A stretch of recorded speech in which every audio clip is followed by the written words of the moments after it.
I'm the Juggernaut, bitch! We are the future, Charles, not them. I'm kidding. We're the X-Men, dated metaphor for racism in the 60s. What's a Magneto? A very powerful mutant.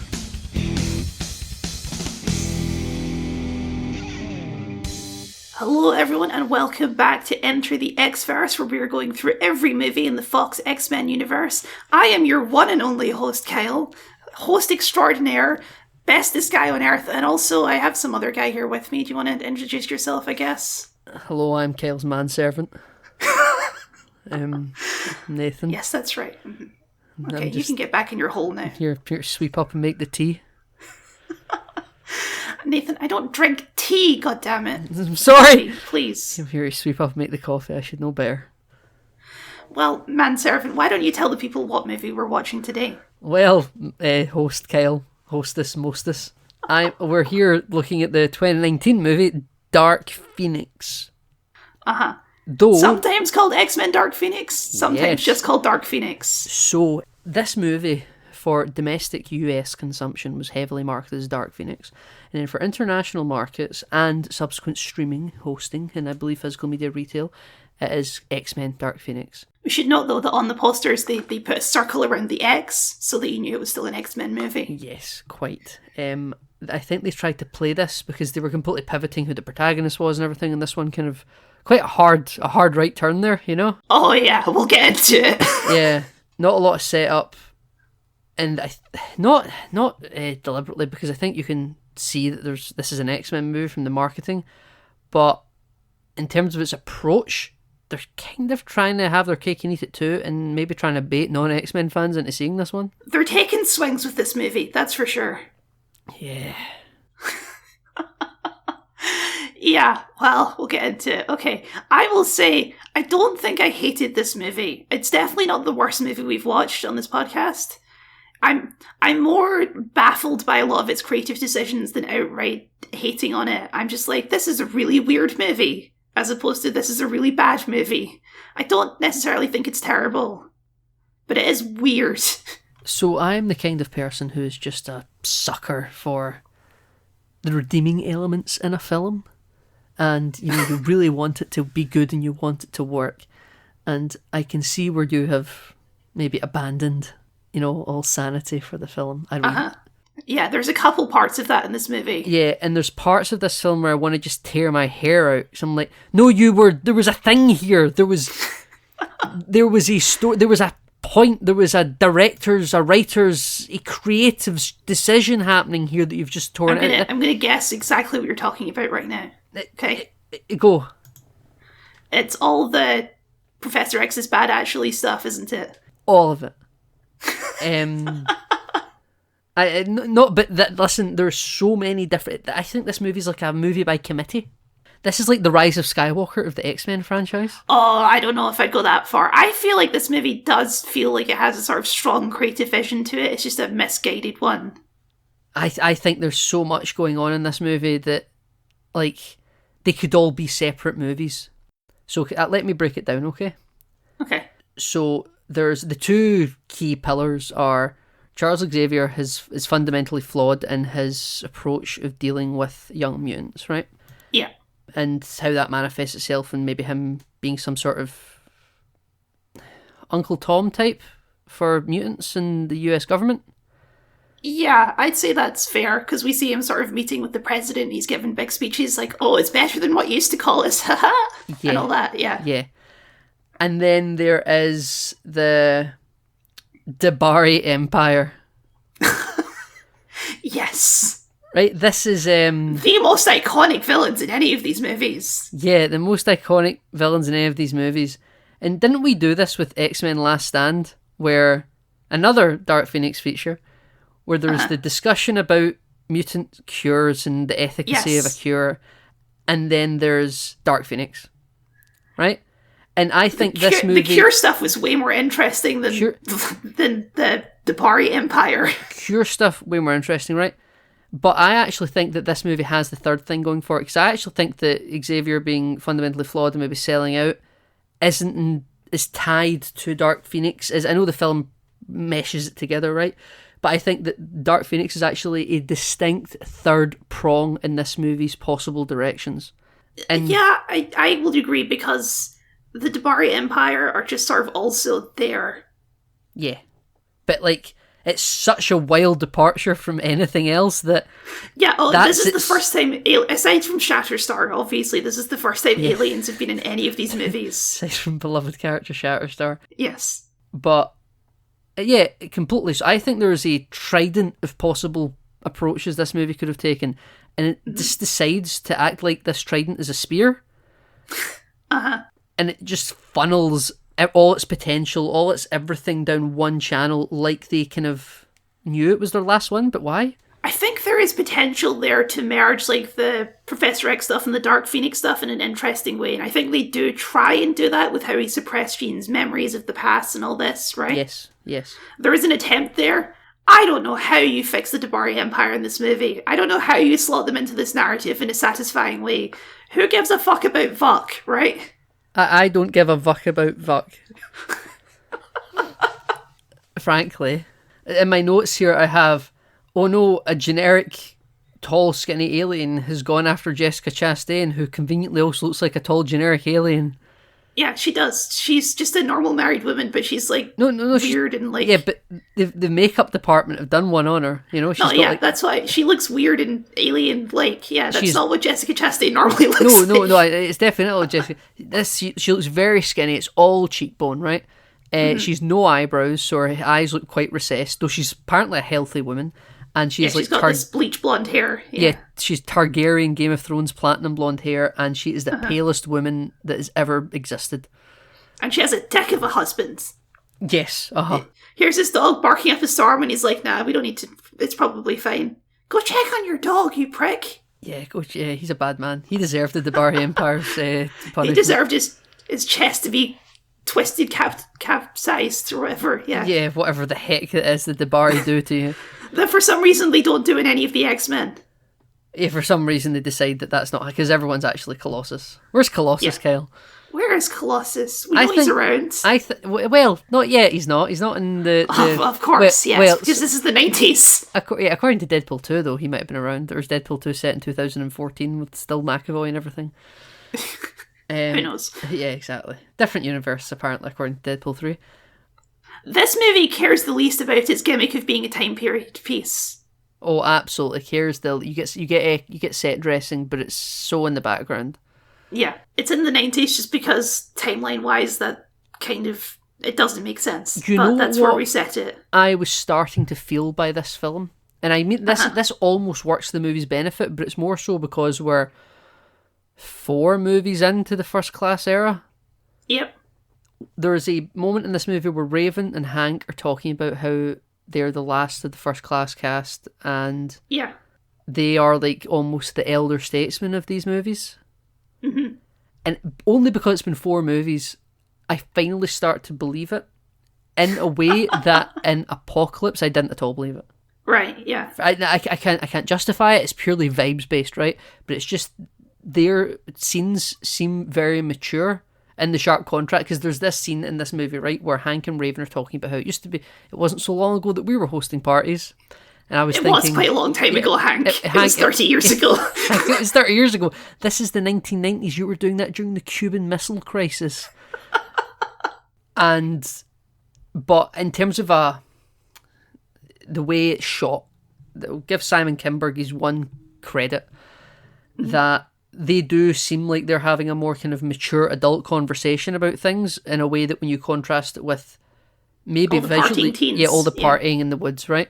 And I did. Even though I think technically Jean Grey and Cyclops and that are in their mid to late 20s at this point.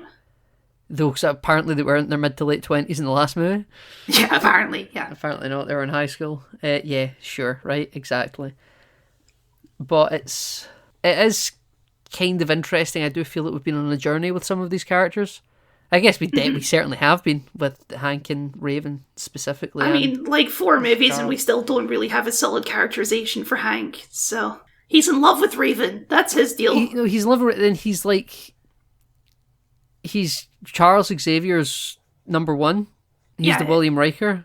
Yeah, except for when the girl he fancies dies, and then he throws all that out the window immediately. Massive character assassination on Hank Yeah. McCoy in this movie. Like Yeah, we I say. think he gets really shafted in this movie. Yeah, absolutely. Though I think he probably is beast mode more than it.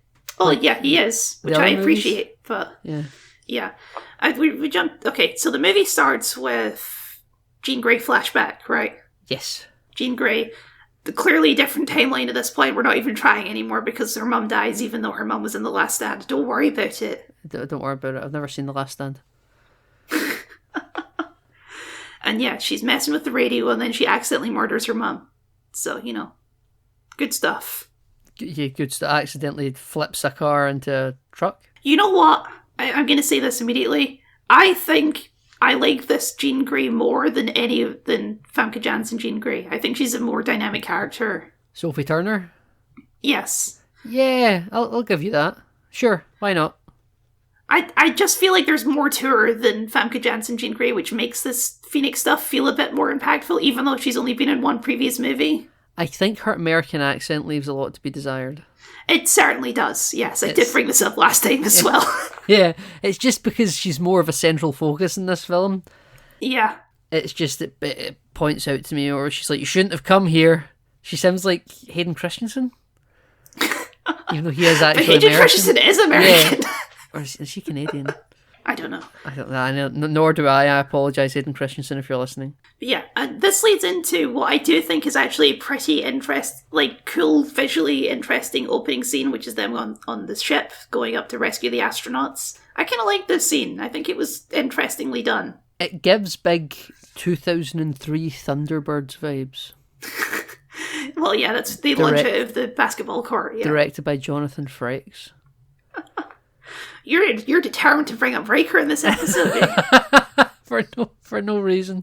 I remember watching this in the cinema actually. Then again, when we watched it for this, thinking this is just like Thunderbirds, because in that movie, Thunderbird 5 gets hit by something, and that's a space station, and it's stuck in orbit, and the Thunderbirds go up to try and rescue Thunderbird 5, but then they get stuck up there, and then Ben Kingsley takes over Tracy Island.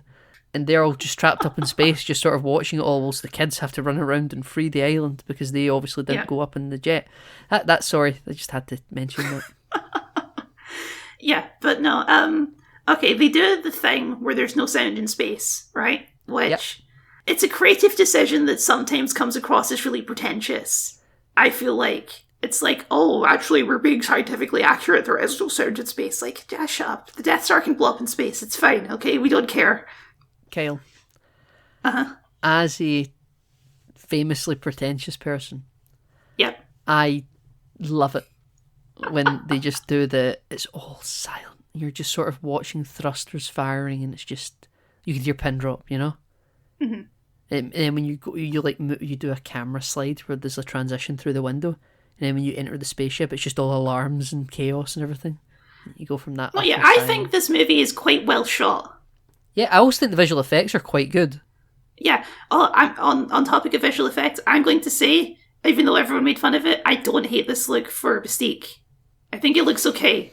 I think when you see it in just screenshots, it looks kind of bad, but actually seeing it in the movie, I think it looks fine. I think it looks like she's wearing blue sandpaper on her face. I think it looks like it looks like a more comic accurate Mystique, which is I think what they're going for. Like, I think for the first time ever, they've tried to emphasize the pores on the character by like making it like the thinnest paint ever. Listen, it's years after it, right? And ultimately, she's not in the film very much. No, well, yes. So it's not a tree I'm going to climb. Naked Raven's certainly a look that this franchise decided to go with, starting back in 2000. And it became quite iconic, and in the First Class movies decided they were going to do less of it, which is also fine, in my opinion. And then I think that sometimes it's just clearly that they aren't committed to the blue look at all and would rather it just be Jennifer Lawrence the whole time. And well, Jennifer Lawrence would rather it just be Jennifer Lawrence.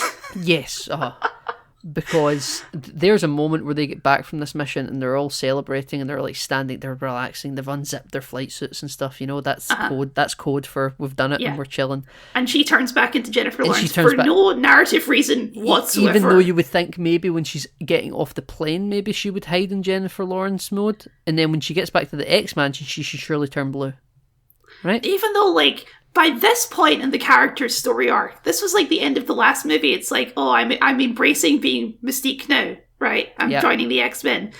I'm being myself. That was the end of that movie. And you're like, okay, Mystique is just blue default now. Surely, right? No. Yep. No. No. Kyle, what happened to those costumes at the end of Apocalypse?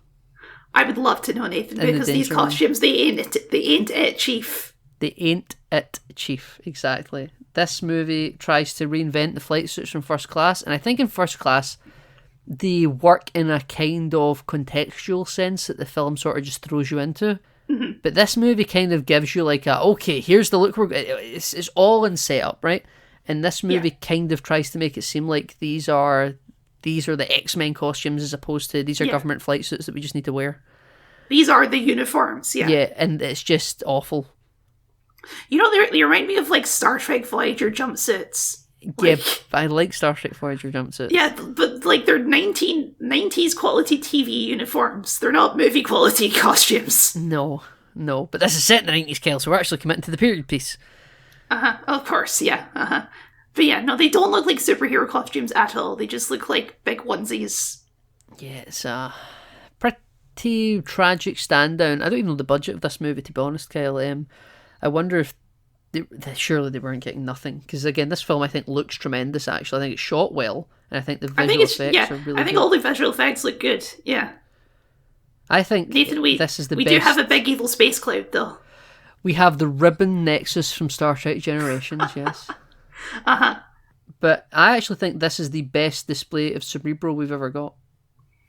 I can get behind that. I like the visualization of going inside the head and you see all the neurons sort of dissolving and stuff. Absolutely. Oh yeah, I genuinely think this movie visually, both in the way it's shot and in its visual effects, looks pretty good. Yep. Except for the Bari Empire stuff when they're like these big Slender Man, that looks kind of crap. Yeah. But other than that, everything looks pretty good. It's such a shame though, because I love Big Slenderman. I love Slenderman, and it's just right. So I'm reading here on Wikipedia. This film calculated net loss of $133 million. Oh boy. Yeah. Ugh. This film did not make its budget back. No. I mean, 2019. At this point, did we know that this was done? Strangely enough, no, right? Because that was all the kind of X-Men being or Fox buying thing happened maybe after this movie had come out, but when they were like releasing New Mutants, which had kind of been filmed years before it actually released. Mm-hmm. When they were making this, which would have been 2018 maybe, they definitely didn't know that. And see, honestly, you've only had one bad X-Men movie in a long time at this point. Not even bad, just mixed reception in Apocalypse, right? Apocalypse, yeah. Yeah. But then you had Deadpool, Logan, Deadpool 2, and those were all pretty well received. Exactly. So there is no way you make this film thinking that you're winding it down. I could see the film focusing its shift maybe on younger protagonists because Jennifer Lawrence and James McAvoy are becoming too expensive and Michael Fassbender to keep bringing back for these because every time you do a sequel, people get more money, right? Yeah. So you've got Sophie Turner who's doing gangbusters on Game of Thrones, right? And you're like, this could... We got a rising star here. Yeah. I understand the desire to sort of maybe pivot focus. It just sort of really comes out of nowhere because Apocalypse done such poor groundwork. Also, that movie ends with her exploding into a phoenix, and then this movie would like you to pretend that didn't happen. So I had this in my notes, Kelly, and I deleted it, right? Because when she's a child, she clearly has some sort of split personality disorder already in the context of this movie before the space anomaly. The space... Does she? Well, she kills her parents, and she's like, it's not me doing it. That was an accident. That was an accident, though. Yes. I didn't take that as a split personality thing. I thought that was just like her powers are too powerful. She's talking to herself, being like, stop talking. She's like... I think that was... I didn't take that as her, like, having some sort of alternate personality. I thought that was just her, like, losing control and trying to control herself. I mean, at the young age of a child, maybe it feels like it's the same person being torn apart, but I definitely took this as the space anomaly ripped, because they talk about Charles is like, I put up scaffolding in her brain to separate her from the trauma and sort of build barriers between this part of her and that part of her. Mm-hmm. Like, I don't have a hard... Again, I did write it in my notes because I was like, why is this big space anomaly flying into her? And then this is what, like, makes her face go all red and crackly, and her iris is light up. Like, that's all Phoenix-coded visuals, right? Yeah. But the context of this film also does agree that Charles is responsible for sort of cutting her off from a part of her past. That... Yeah, I think the movie judges him rather harshly for doing this, by the way. I don't... Like, when she meets her dad, it's like, yeah, maybe it was better to just think this guy was dead. I don't know. He seems like a dick. Yeah, but it's about... So, movies like a good story about the truth, Kyle, right? Sure. Now, Okay. Sometimes the truth isn't all it's cracked up to be, you know? Now, this stems from, as we mentioned earlier, the trident of possibilities this film had Yes. with, Charles being a bad guy, his This is the main problem with the Charles is a bad guy issue of the movie, is it doesn't do enough to actually paint Charles as a bad guy. It doesn't go all the way. No, I think the crux of this would have been his relationship with Raven, because there's this one bit when they get back from space where now Raven has this awful line about the woman do all the saving, it should be the ex-woman. It's just awful. Absolutely atrocious dialogue, and It's I don't know not. what they were It's doing. not funny. It's not saying anything really impactful. It's just like, oh, No. we're gonna throw this in because I don't know. Because we're playing to a female audience, because we've pivoted to a female protagonist. I guess Something. Yeah. So it's just something. That's not even me telling you it for fact. It's just something. What was the reasoning, right? There's this, with screw Quicksilver and Nightcrawler, I guess, Yeah, not like they also did equally as much. I don't know. Quicksilver ends up in let's the not get infirmary all- for the whole film. This isn't us getting all men's rights active or not. It's just a bad line, okay? It's fine. Yeah, it's fine. It's okay. But they have a great interaction in that scene where Raven confronts Charles and be like, "What are you doing?" We're risking. We're risks are too big, and Jean could have died out there, and Charles's kind of only response is, "Yeah, but she didn't, so that's fine." Yeah. And it's like we're taking bigger and bigger risks, and maybe we're actually not getting enough respect back. And this, I think it played because Raven's always kind of had one foot in each world of the Charles Eric kind of philosophies. Mm-hmm. And you can see that she definitely becomes the stand-in for Magneto in this moment. But also, I think it's perfectly in her character, because she's always been skeptical.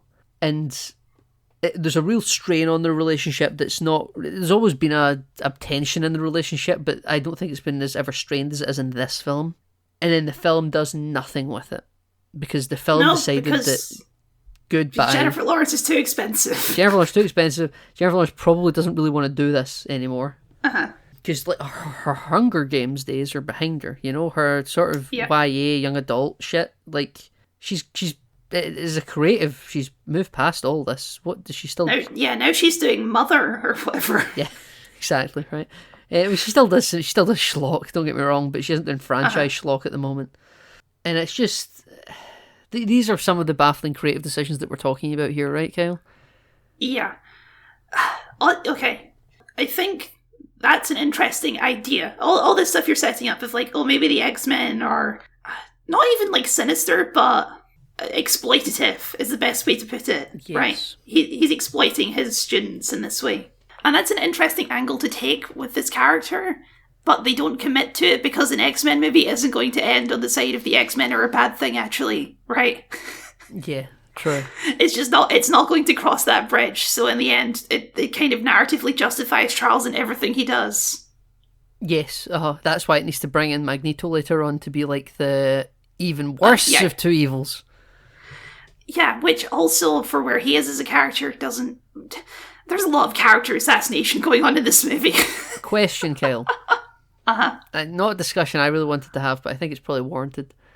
Do you think that they're fridging Raven? No, because it doesn't feel the same to me as Vanessa in the movie, in Deadpool 2, just because it's just less developed, I think. Yes, it's not. It's like not a good enough death to even be infringing. it goes on to be the primary character motivation for a good half of the, as you can see, protagonists of the movie, at least relative to the Bari. You know, Hank and so you got Hank and Magneto, and then you've got Charles and Scott, right? And all four of these people are two divided camps going for Jean.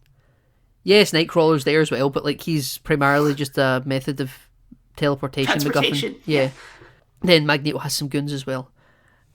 And their entire motivation for getting Jean is she killed Raven and we're just out for blood. And it's entirely done to sort of shine Charles in redeemable light, because like you say, this film isn't going to condemn Charles as maybe I would like it to. Mm-hmm. If it had committed to they just cut the Dark Phoenix thing out of it and actually tell that story. But I think I sent you a video on Twitter a while ago before we watched this, didn't I? This is where you found out James McAvoy was Scottish. Yeah, McAvoy wanted them to do more villain stuff, and they didn't, apparently. Yeah, which I can see that entirely. You know, like the film won't commit to the villainy, and I don't think it's just because villains are fun to play. Also, just because this is, in retrospect, the last of the First Class movies, I wouldn't want them to do that. I would prefer Charles to stay nice. When they were making this, did they know this was going to be? No, that's what I'm saying. In retrospect, it was the last one, but I don't think they intended this to be the last one. No, absolutely not. There's no way this could have been the last one, because this is the movie that the other movies have been definitely ropey with their continuity of the original cast movies, right? There's just no doubt about that. This is the one that fully retcons it. Yeah. This is the one that's like, okay, well, you can't even headcanon a way around it, because Mystique is just dead now. Yeah, Mystique is dead. Jean Grey is already the Phoenix. Yeah, we've done Dark Phoenix. Like, there's no way everyone in X-Men 2 and X-Men Last Stand will be like, huh? What's happening? You know, like, everyone knows. I would say this kind of retcons the end of Days of Future Past too, but also, like, Jean Grey can just come back. They hinted at the end, so who cares, right? Yeah, exactly, right. This is like this film is the firm, we are going to keep making these movies into the 2000s and just past the X-Men original cast movies. Yeah.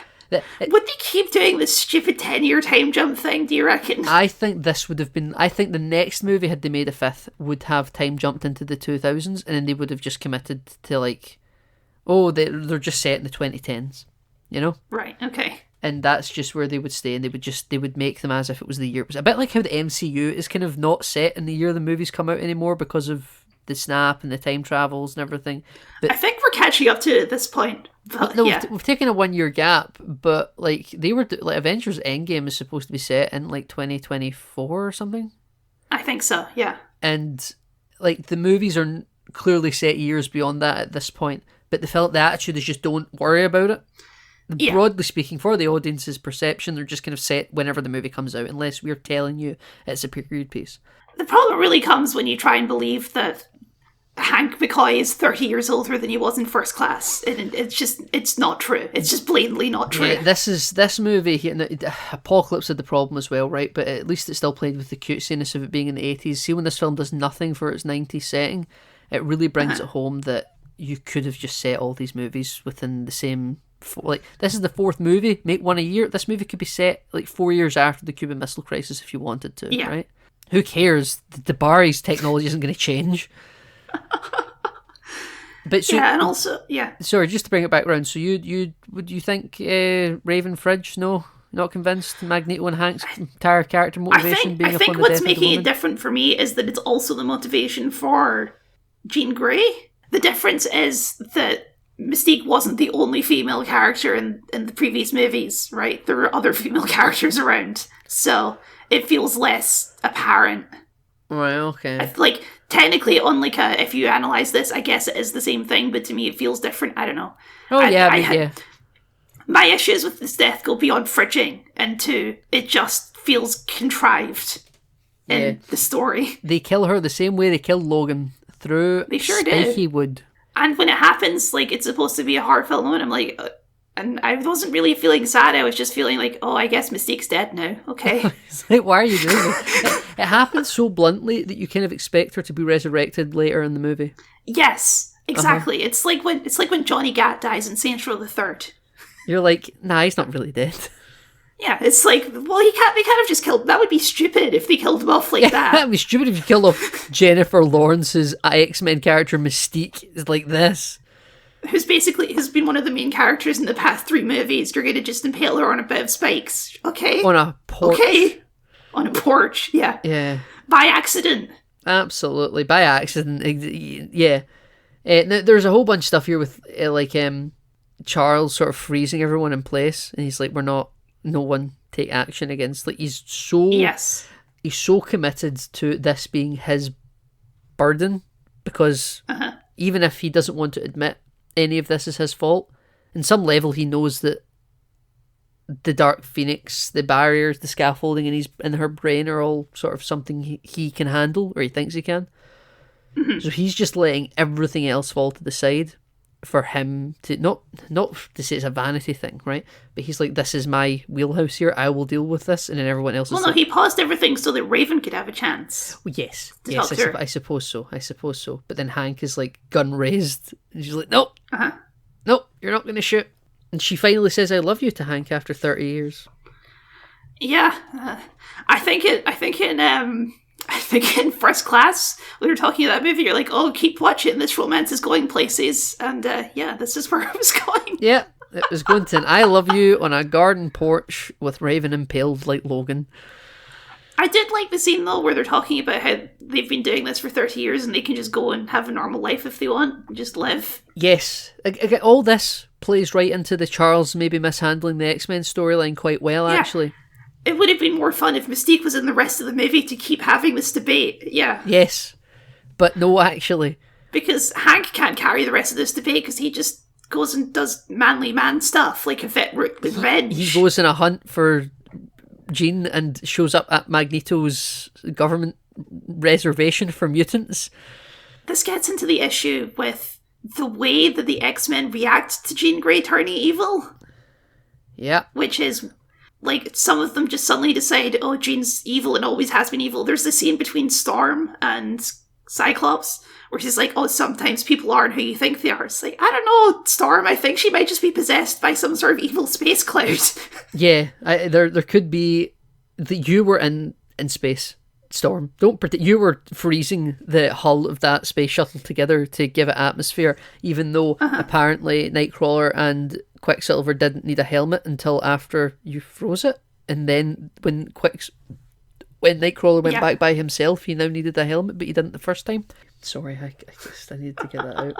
No, it's fine. You're a nitpicker, and I understand that, and I respect that. Yeah, it's just that space shuttle bit, like, they were doing the pretentious silence stuff, and then I just didn't understand how their powers were keeping them alive in a decompressurized space. I can buy it for Quicksilver because he's super fast, so he's too fast, so the vacuum can't catch him? Yeah, basically. Okay, I don't know how that works. I don't know, he's like running towards the air particles being dispersed. Yeah. How does Quicksilver breathe? I don't know. Like, let's not get into the logic of super speed, right?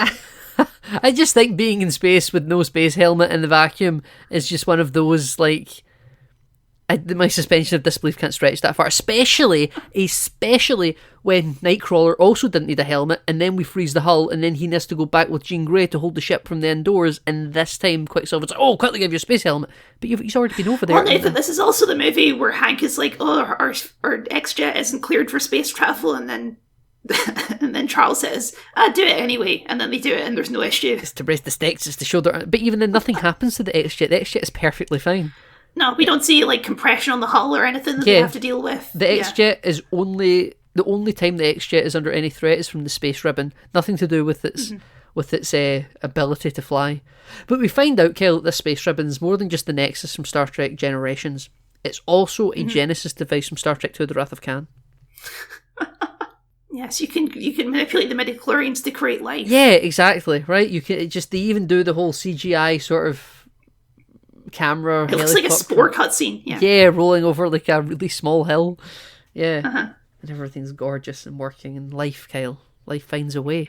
Yeah, but also this thing blew up the Dabari planet for reasons. I don't know. So Jessica Chastain and the Slenderman, they arrive right as this is all happening in space. apparently. This is all, we're getting flashbacks at this point in the film, aren't we? Well, they were following the space ribbon. Yes, they were following the Nexus because they wanted to go inside it like the scientists from Star Trek Generations. Uh-huh. They get there as the X-Men are doing their thing, and they see Jean sort of Jean Grey. deflect the ribbon from the X-Jet, and she sucks all in, because that's what she does. She like holds the ribbon away from the X-Jet and saves all the friends. And then they see her just floating out in space, not freezing to death or anything like that, Kelly, you understand though. No, that's fine because Jean Grey's super powerful and she can just deflect a force field of air, I assume. Yeah, okay. I could grant it. She does that later in the movie when she like creates like a buzzsaw around the train. Yeah. And cuts the train up. So, yeah, they take her back, and the Slenderman, Jessica Chastain, Debaris are all watching in like a cloaking device ship or something. I don't know. It doesn't look cloaked in the context of the flashback. It looks like it was just standing there and no one noticed. Yeah. Yeah. Oh, it looked out a window. Yeah, so they're like, okay, we gotta go down there and we gotta hijack some human skins because we're the Slitheen now from Doctor Who. Uh-huh. And we're gonna follow people around. We're gonna get you in the FBI. We're gonna get you doing this thing, that thing, and the other. We're gonna get this poor lady to take over the body of our emperor. I don't know if it's a body snatcher thing or if they just like take their form after murdering them. I don't know how this works. Yeah, nor do I. Did they kill them? They don't make it clear for some reason. Yeah, they could just take the shape of someone they see out in the street. Why? Yeah, it could just take they could see like a billboard of someone and just take the shape of the person on the billboard if they like, but no, they must. It seems weird. I guess like they must do something with the body, otherwise there would be reports of murders everywhere, right? They eat the bodies probably. I don't Yeah. know. Jessica Chastain can't speak Dabari because every single time she does, they ADR it and it's really obvious. Uh-huh. But the other Dabari actor, the black guy, I can't remember his name.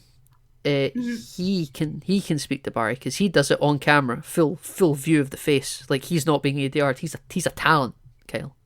Yeah. Speaking this made up language, yeah. Yeah, Jessica Chastain's a hack. Is what I'm telling you. Are you saying that Jessica Chastain wasn't fully committed to the character? I would. Yes. That's what I'm telling you right now. But she wants to hug Jean Grey to take.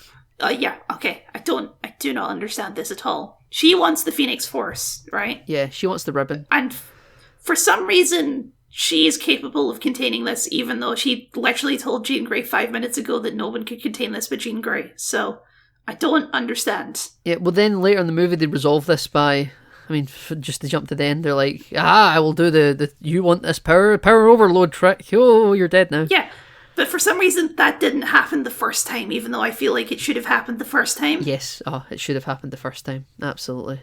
But listen, what's affecting Jean Grey about this is that she's feeling good, though. She's got energy, Kyle. She's loving life at the minute with this Phoenix power in her. She's hyper. She's all desire and all hate and all lust all at once. Yeah, like her emotions are in overdrive. Yeah, because her and Scott are now actually together in a relationship. Sure. Yeah. Aren't they? Even Scott sure is in this movie, isn't he? I think he's in this movie more than he's in any other X-Men movie. He sure is, but that doesn't mean he's still really got anything to do. He's the gun for the X-Jet. He is the gun for... I love that. He goes into a little chair and he puts his eyes, he becomes the laser gun of the X-Jet. Something about that just tickles me. I think that's quite clever, Kyle. I am a fan of it. If you can't build a laser gun, Kyle, we have a laser gun because we're exploiting our X-Men, Kyle, aren't we? Yeah, I see. Yeah, you see, it's art, Kyle. One half of this film is art. But yeah, Scott is mostly there to look worried and go, Jean, no, come back, Jean. Yeah, come back to me. You promised you would never leave me. Don't leave me now. Come back home. Yeah. That's Scott in this movie, but hey, he doesn't get melted, so that's a one-up, isn't it? It's a one-up, absolutely. Kyle, you've been keeping track over the course of this show of the X-Mansion. What are we doing this week? What's the house? I am pretty sure this is actually the same mansion from X-Men Apocalypse. Do you think so? I felt there was like a distinct... Which doesn't make sense because that mansion blew up. Would they rebuild it, don't they? Remember? Do they rebuild it exactly to specifications? Probably. Well, I think it looks a bit different, to be honest, because there's like big rolling green hills around it in the last one. I think the background is different, but I think the actual building is the same. Right, okay. Because remember Magneto and I keep wanting to call her Sophie Turner, Jean Grey, they just worked together to rebuild it. Yes, I do remember that. But I guess they had the exact blueprints. Yeah, of course, why not? They have it from memory. This movie really, really needs Magneto, doesn't it? I mean, yes and no. Well, yes and no. This is the weakest use of Magneto in any of these movies. Yes, but everything he does is so cool. I mean, yeah, obviously. He does some, like, Magneto Le Fou at some point in the movie is the best way to put it. He drags a subway car up from beneath the streets of New York City. I didn't love that because it was so unnecessary. It was great, Kyle. He's like... There was a million cars he could have done this. There was like a bus right there that he could have used. He needed a battering ram, Kyle. And he, like me, likes a good train car, right? Okay, sure. And what I'm telling you is I am him. I am Magneto in this moment. I would have also picked up a subway car from beneath the ground. It's an expression for... Magneto was known for his theatrics. He used to wear bloody purple frilly outfits. Yeah, this movie... It's insane to me that this movie ends with all of them not in costume. What are we doing here? Yeah, they're all just running around in their civvies. Yeah. This is crazy. This is them in their Jason Bourne era. Yeah, they're all dressed in like different Jason Bourne variants. Yep, exactly. Even Charles Xavier. Yeah. And what Magneto's just running around in a... Because we should say, Jean Grey goes to Magneto and is like, help protect me. Yeah, he has like a sort of mutant commune on islands. Yeah, that the government have granted them because of their apocalypse help. Don't worry about killing Nixon. Don't worry about how you almost destroyed the entire planet, which would have taken decades to restore. Don't worry as about we mentioned the apocalypse. Don't worry about your assassination or attempted assassination of JFK that failed. Because you were trying to save him, actually. Yeah. I mean, look, I guess the US government are at the point with Magneto, it's like, just get over it. We don't want to deal with you anymore. You're too much of a burden. You want to run a little mutant island compound? Screw it. Just have this little island and we'll just leave you alone. Yeah, exactly, right? But the government come looking because they think that Jean Grey will be there. And he's like, you need to leave. And, you know, he's got experience with people coming in and taking away his family's property before. So that's the only allusion we get to his tragic past. There's like a brief flourish of dialogue about we don't like it when people from the government come sniffing about and telling us that we need to cooperate with them. Yeah, because as mentioned, his motivation in this movie is revenge, which is the most boring of motivations you could pick for Magneto. Come on. Yes. Like, I get that was the thing in First Class as well, but that was some hefty, like, impactful revenge. This is just like, oh, you killed a woman I liked. Oh, whatever. I have not seen since the 1983 Return of the Jedi. Get over it, man.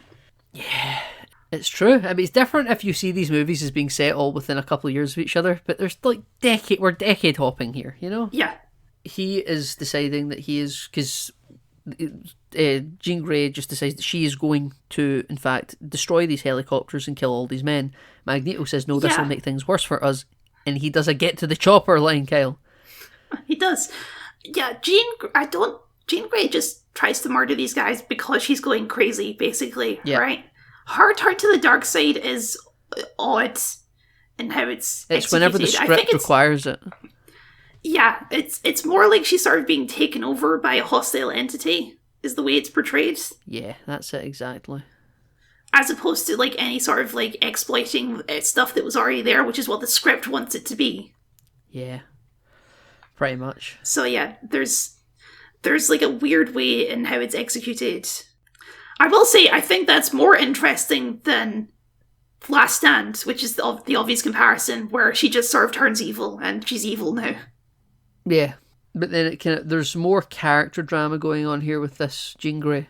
There's like more conflict, whereas there wasn't it's not perfectly done, but it's something, right? Yeah, there's something which Last Stand didn't have. Yeah. So the Dabari, Jessica Chastain, Vuk is like Vuk. Yes. Vuk is like address her by her proper title of Vuk. A Star Trek Discovery Klingon has decided that I will help you, and you know, if you don't, I will let you use the power. You will be my, like, a bit like how Magneto tries to treat Jean Grey in Last Stand, right? I will parade around and lead the army, and you will stand there and be our weapon.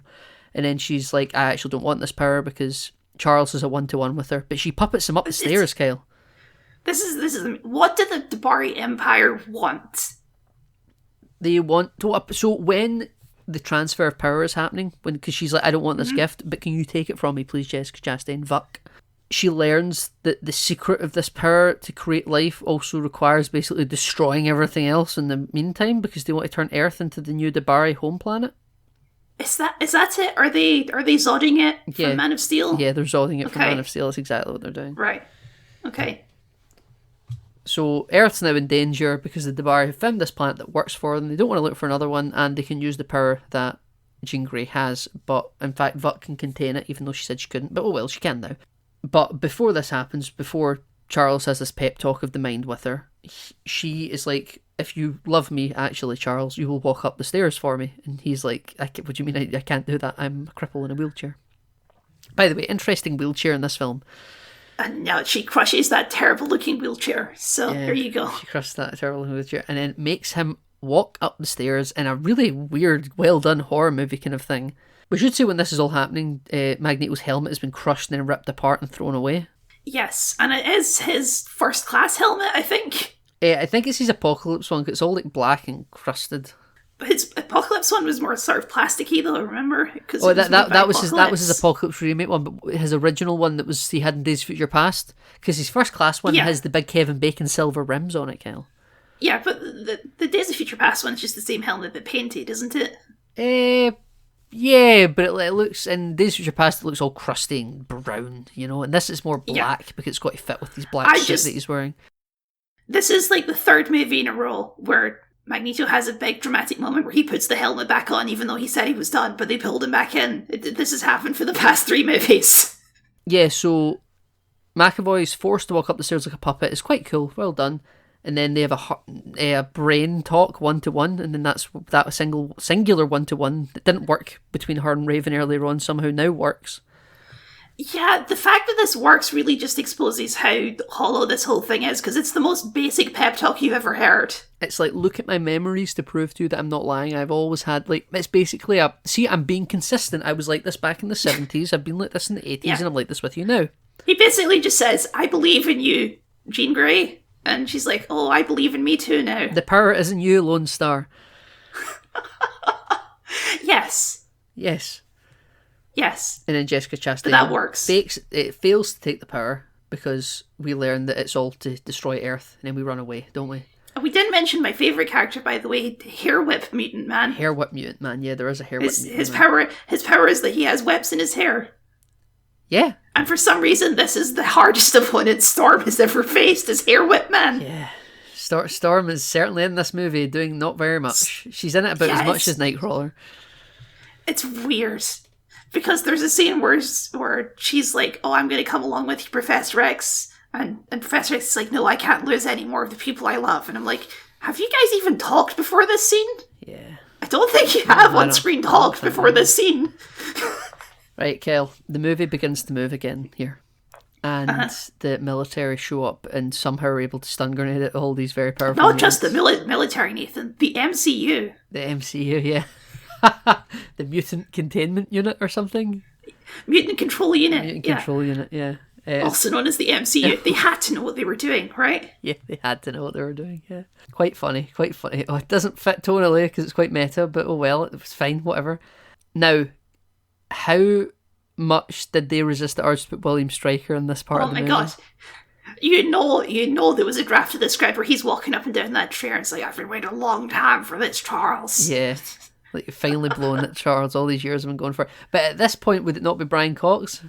Well, no, because it's still James McAvoy. And they've just decided to heck with it all. We've killed Mystique, you know?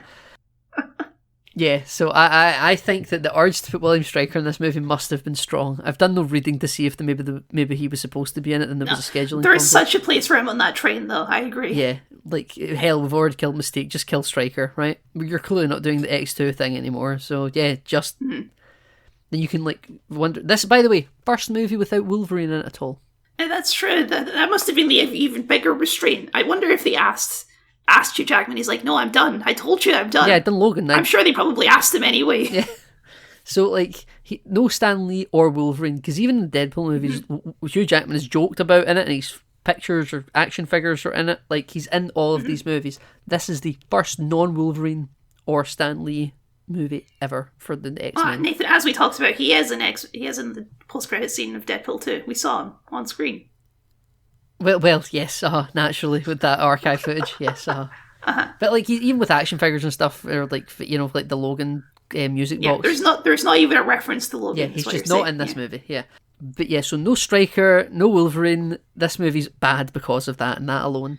But Yeah, this movie doesn't have a human villain. It has military guys, but no like face to the military guys. yeah, We see the president at one point, and he has a comical phone with a big X on it. yeah, good for this movie. Good for that. Good for them, right? There's an infinite number of Debari on this train taking them to some facility. Oh my god, it's ridiculous. There's as many Debari on the roof of this train as is needed. It's like they're respawning. It's Yeah. like when you cut in a video game, you turn around and you turn back, and 6 more of them have respawned. Yes, that's exactly what it's like. There's just an infinite spawn wave, and then there's a helicopter flying around that's shooting them off as well. Just all happening, and the mutants are all secured on this train. And they're like, they're not mutants, sir. They're not mutants. And it's like, how can you tell? They Yeah. could just be mutants. They could just be mutants that just don't look like Mystique is blue. These people can be Slenderman brown. Yeah, sure. Their powers are just whatever the script needs their Super powers to strength, be. I think. They're And they they're can take super strong. bullets. They can take a lot of bullets. They can shapeshift, but only once, I guess. Who knows? They picked their look and they like their look, Kyle. But also, they have the power to twist to concave people's chests in sometimes. So or is that just a thing that Vok can do? That's just the super strength ability, I think. That's just the being super strong lets you do that. I'm pretty sure the first time she does it, she doesn't even touch him. She just like Does she twists not? her hand I in thought the she air. grabs Jean Grey's dad's chest and is like, twist. No, when she does it to her husband, she just sort of twists in the air and does so it. Vague telekinesis then.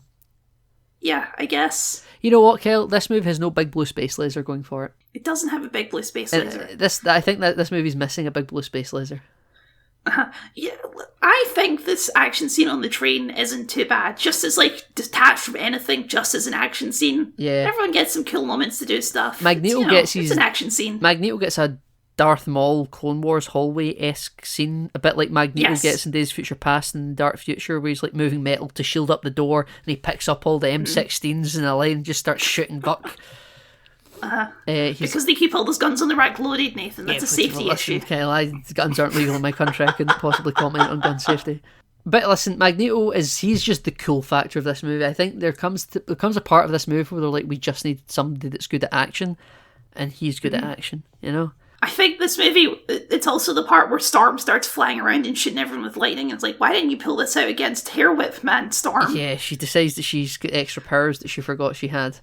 But, Kel, Yeah. this movie's deciding that it really needs to wrap up now, doesn't it? Because it doesn't really feel Oh, like we should it's... point out that, like, for some reason, Quicksilver just gets, like, KO'd and is not in most of the movie. Yeah, he gets KO'd when Raven dies, and then he gets taken to, like, a medical facility in the X-Mansion, and he's just not seen again. Mm-hmm. He's out of this movie. Yeah, I guess because his powers are too inconvenient to accommodate. They were just like time in a bottle. Was nobody liked it in Apocalypse, and we'll do some brief time in a bottle moments that last for 3 seconds in this film. They will dump it, which I'm fine with actually. I have that in my notes that the time in the bottle stuff in this film. Remember the whole thing about Quicksilver being Magneto's son? We're just not even going to touch Not that touching in this it. movie. This movie, by the way, very short relative to the others, comes in at a clean under 2 hours long and at 1 hour 54 That's or true. something. Quite short.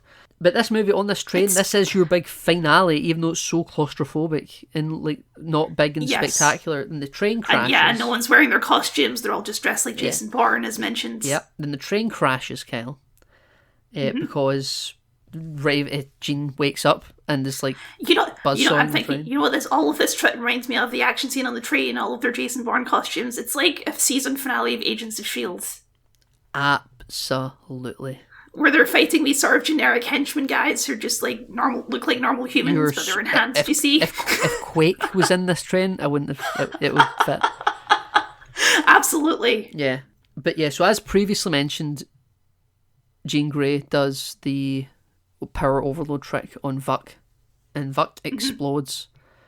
Well, Nathan, you have to remember that Vuk says, your emotions, they make you weak. And then Jean Grey, she says, no, my emotions make me strong. I completely forgot that, and I also completely forgot she drags Vuk up into space. Yes. The one place not corrupted by Vukism. Fuck it. And she like explodes and kills both of them, maybe, kind of, potentially. And now Charles has no wheelchair, crippled on the ground. Nightcrawler's around with Magneto, and Scott is there as well to shoot lasers. And everyone's You know dead. what? It's a better ending than Logan having to stab her to put her down like Old Yeller. So, you know. Is it? I think that had more drama going for it, I'll be honest with you. I really think there was more, At least there's more drama. At least Jean has has her own agency in this version, okay? Yeah, listen, I think this movie does a lot more thing of giving Jean more internal conflict, but then I think her death is just so nothing. Well, that's because it's not even really a death, and everyone watching knows that, yes, right? I suppose so. I'm not watching this scene like, oh no, Jean's dead forever, because her name's literally Phoenix. Yes, that's true. So we cut back to the school, Kyle. Now, a little bit of time has passed. Hank is now the principal. He has I guess so, yeah. He has a... He's finally permanently blue, although I'm sure they've retconned that by the time of the next movie. True. Hank has a publicity still of Raven from this movie on his desk. Yes, it looks like a poster for the movie. No, I literally mean a public... It looks like it was shot like the day that they killed her. Yes, she's in costume. She's in the X-Flight suit. Yeah. Just standing there, which is fine, I guess. You know, he gets a photo of her to bring it back around. Yeah, they couldn't even like recreate a picture that's supposed to be like, oh, we took this during the first class era or something, you know? Right? That would have been wonderful. But Charles has decided he's retired, and they've renamed the school to the Jean Grey School for Gifted Children. Yes. Everyone will just forget at the time she murdered all those police officers. Yeah, it's really like this movie screams we're moving on from the first class cast entirely at the end. Hank will still be around, but and then we've still got Charles and Eric that are around that could maybe show up sometimes, but really we're moving on. And we cut to France. We cut to old Paris, Kyle. Yes. Because Xavier's in Paris for some reason. I don't know why. Xavier's in Paris. That's my favourite song. Is it because Patrick Stewart played a Frenchman in Star Trek? Yes, that's it. He's going somewhere to relax. It's away from it all, Kyle. And Paris is I don't know. Why is he retiring? He's accepted he was an ass and he causes danger or something. Even though he was narratively justified and everything, and even Jean Grey forgave him for everything, so I don't know, man. It seems like you're good. It's because they can't afford him anymore, right? That's it. They can't afford him. Okay, yes, that's the real reason, obviously. Yeah, it's just half-baked nonsense, Kyle. But Eric shows up and is like, let's play some chess, old friend. You know, I once had a friend that looked after me when I was lost, and I would like to repay that favour. And then he's like, pick a colour. Come live on my happy commune with me. Yeah, right. So they sit down about their two old friends with a glass of wine and a game of chess in Paris outside a cafe in the boulevards in summer. I think this is a nice little send-off to these characters. Yeah, it's great. It's great. I wish there was more of it in the movie, Yeah, there's but their conflict in this one, it's just like, no, Eric, don't kill people for revenge. Exactly, right. And Eric is like, no, I will kill people for revenge, though. Yeah. What are you going to do about it? During that fight in the train, there's some back and forth about this isn't what Raven would have wanted, us all fighting each other. Yeah. Raven would have tried to protect Jean till her dying breath, and everyone just goes, oh, actually, that's true. That's always been true. Yes, we forgot that. Yeah. And they're like, I think he even says, like, oh, you're trying to save her. And I was like, I had a change of heart. Yeah. It's like, okay, cool. Thanks. Okay. Thanks for really spelling that out for us, Thanks for Michael spelling it out. Fassbender. And the camera pulls out, Kyle, in France, and we see the Eiffel Tower 'cause it's Paris, and that's the only thing Paris ever has. It's that or the Arc de Triomphe, or maybe if they're feeling daring, Notre Dame. No, yeah, if they're feeling, no, they weren't feeling anything. They were just like, here's some vague a Paris street and the Eiffel Tower in the background. And in the sky, in this very normal, big wide shot, you see a little Phoenix space anomaly going across the blue skyline. Yep. And then we cut. And you're like, oh, Jean Grey's still alive. Yeah, we cut to credits, and there's no post-credit scene. Nope, we're done. We're done. That's it. That's the end of the first class era. That's the end of the first. This is how it ends, with a glass of wine and a game of chess. You know what? That's not. It could be much worse. It could, as far as endings go. It could be much worse as far as endings go. I've seen Aquaman 2. I know that these can just end on a wet fart. Yeah, listen, I actually think I enjoy Aquaman 2 more than maybe I enjoyed this, to be honest with you. I think I enjoy the characters in this more, but I find this movie so frustrating because I think Aquaman 2 is what they thought they were making. Oh, sure. It's just a sequel to Aquaman. Yeah. It's not trying to be anything else than that. Yeah. I think this movie, they kind of didn't know what they were making the whole time. It's something, I can't believe I haven't mentioned this yet. There is one musical motif that plays through the entirety of this movie, and it's enough to drive you insane with its repetition. I never noticed that. I couldn't even I repeat it. cannot believe you didn't notice. I think I've blocked it out of my memory, but it's something I kept noticing in the movie. It's just this one. It's not the classic X-Men theme. It's not the. It's not the movie one. It's not that one. Yeah. It's like a new one for this movie, and it just plays through the entire thing. It's crazy. It's like some sort of experiment in artsy filmmaking where they only play one music motif through the entire It's movie. so subtle, I haven't picked up on it. It's not my notes. I couldn't tell you what it is. You could just be lying to me for all I know. Oh, I forgot to... It's like the sort of Yes, sorry, continue. repetitive, like, synthy beat that plays through the whole movie. I forgot to mention, Kyle. This film is in loving memory of Stan Lee. Yes, well, yes. What a As tribute. most of the Marvel movies were around this time. What a tribute, though. I mean, you know. Yeah, no, I It know. is what I know, it you just got is. to do a general one, and we can't not do it, I suppose. Right, well, that's it, Kyle. That's first class. Well, that's it. I did want to ask you, overall, do you think this is better or worse than The Last Stand? We've kind of done a few comparisons, but... I don't know, is my answer. I think this movie has more... The thing about Last Stand is it has 2 films in it, right? It's 2 films sort of smashed together. I think this movie is 3, and only 2 of them are actually worth exploring. The bar are not worth exploring, in my opinion. At least not based on what this movie presented us with. I think this movie is a... Maybe it's just because the First Class cast, they feel a little bit more dynamic because they're younger. Maybe I like this movie more. I don't know. I really don't know. I think they're so far apart in my film lexicon. Like, even if you were to sit and do an X-Men marathon, they're so far apart from each other. It's just I have nothing, you know? It's like comparing The Dark Knight and Batman 1989 because they both feature the Joker as the primary antagonist, you know? I don't know why they're so obsessed with doing the Dark Phoenix story. It's their big story. There's many big there is multiple, like, big X-Men villains they've never done in the movies before. Yeah, but Gene, they like the whole fucking Civil War hero turns bad shit. That's like suckers eat that up. Yeah, I guess that's it. It's like, but it's only interesting if the character's been around for a long time, though. Yeah. Like in Civil War. If this is the second time we've ever seen this version of Jean Grey, Like then in it Batman doesn't have versus Superman. much impact. Yeah, like Batman versus Superman, exactly. Yeah. Well, Kyle, you want to sing us out? Well, first, Nathan, would you like to hear what we're doing next week? Please, what are we watching next week, Kyle? We're, of course, doing...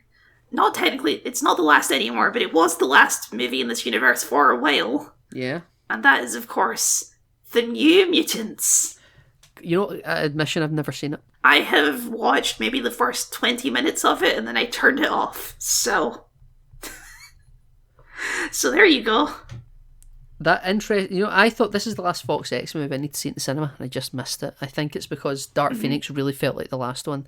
This feels like such Did this even get a cinema release? Yes, it did, because friend of the show Ryan went and saw it in the cinema. Oh boy. Had you seen Dark Phoenix before? I never asked you that. No, I had not. Did you know Raven died? I actually knew I must have known that, but I think I had forgotten by the time I watched this movie, Right. if I did know. Okay, interesting. Right, Kel, sing us out. Okay, Nathan, well, first of all, where can the people find you online? The people, as always, can find me at Nathan Tinney on all social media hosting platforms. Mine is Hive for now, but I'm sure maybe one day next year that'll get sorted. Hopefully, we'll see. Threads, Instagram, Blue Sky, Mastodon, Twitter. You know, wherever you think I will be, I'll probably be there. No guarantees. Also in Kyle's comment sections from time to time, unless I'm shadow banned by YouTube. Apparently. You can find those comment sections on my YouTube channel, Kyle the Scot, where I do video essays and game critiques. I'm currently working on another Assassin's Creed video, so that's going to be fun. And of course, we have a huge backlog of podcasts you can listen to where we went through the entirety of the Snyderverse and the aforementioned Aquaman 2. Very exciting stuff. And of course, we've got X-Verse almost done. We have our plans in place for what we're going to do next. We're not going to reveal that quite yet, No, though. we're not. But, you know, the plans are in place, folks. So keep Plans are tuned. in place, yeah. And of course, we will see you next time for The New Mutants.